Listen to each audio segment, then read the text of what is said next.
external validation.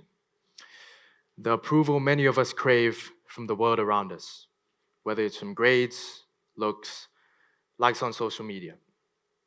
For some of us, it determines how we feel throughout the day. And the more we chase it, the deeper we fall into what I call a rabbit hole, where we can't see our true value. By a show of hands, how many of you have done something, not because you truly wanted to, but because you wanted to be seen in a certain way? Thank you. You may now put down your hands. For me, my recognition of this rabbit hole started 18 months ago. You see, over the summer of 2024, I tried to read a book, The Art of Laziness. It's a really good book. I recommend reading it. You see, I never actually finished the book, and that's the irony that came next. And it wasn't until later, in a conversation with a friend, that everything came to focus. I stumbled through a vague explanation, trailing off until my words ran dry with embarrassment.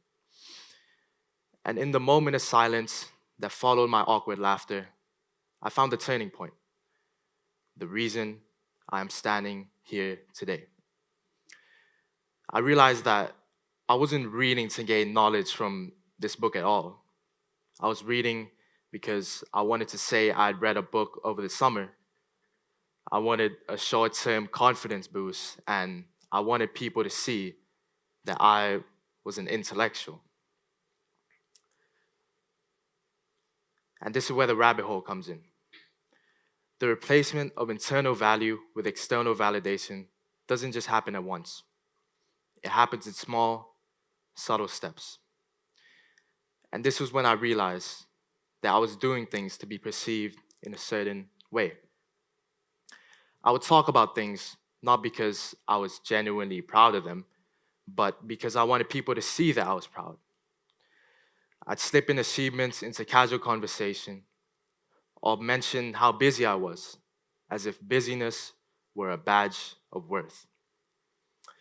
And this constant bragging pretty much made me realize how I wasn't living, but I was performing. And this performance that I was putting on became a burden to me because the version of myself that I was maintaining depended on this constant external approval. Any confidence I would gain would be temporary, and the happiness I would get would come and go with other people's reactions. And this is where external validation gets dangerous because it distorts how we see ourselves. You see, when we're winning, people praise us. But the thing is, they praise the outcome, not the effort. And the consequence of that is, it feeds the ego. And the thing with the ego is that it's unstable. It grows in noise, but collapses in silence. So when that praise fades, so does your sense of worth. And this idea takes me to Marcus Aurelius, a man who, despite ruling an empire, constantly warned against letting praise define you. According to the legend, he would walk around with a slave behind him. And that slave would constantly whisper in his ear, "You are just a man." True or not, the message is clear. Aurelius understood that unchecked ego brings instability. Another danger of external validation is that it brings us away from the journey. And if there's no true journey, no effort, is there really a true reward?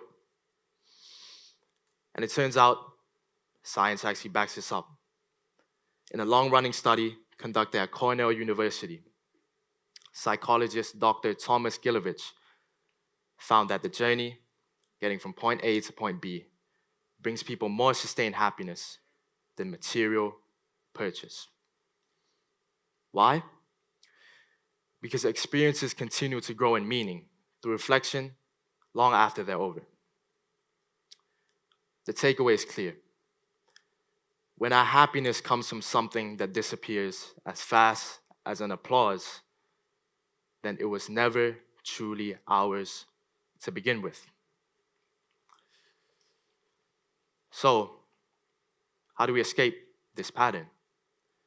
The answer relies with self-reflection.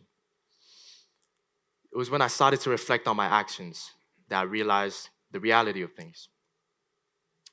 I wasn't doing things because I truly wanted to, but rather I was doing it because other people expected that of me. So, one simple thing that I would do before pursuing any action, I would ask myself, would I still pursue this action if no one found out? That one question allowed me to slow down and do things for meaning instead of metrics. And this allowed me to find peace and quiet in those moments where there's no praise, and it had me valuing my own actions. There's a quote by Socrates that says, "The unexamined life is not worth living." The first time I heard this quote was around 2 years ago, and the older I get, the more I understand it. It talks about the meaning of life not being just looking at your mistakes, but rather understanding your direction.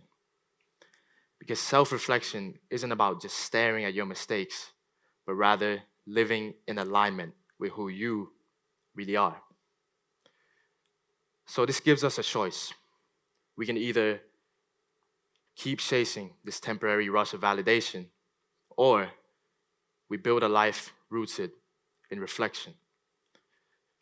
And that is the first step to the future that you choose. If you were to take anything from me today, it would be to ask yourself, before pursuing an action, who am I really doing this for?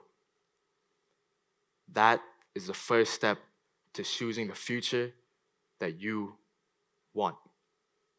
Thank you.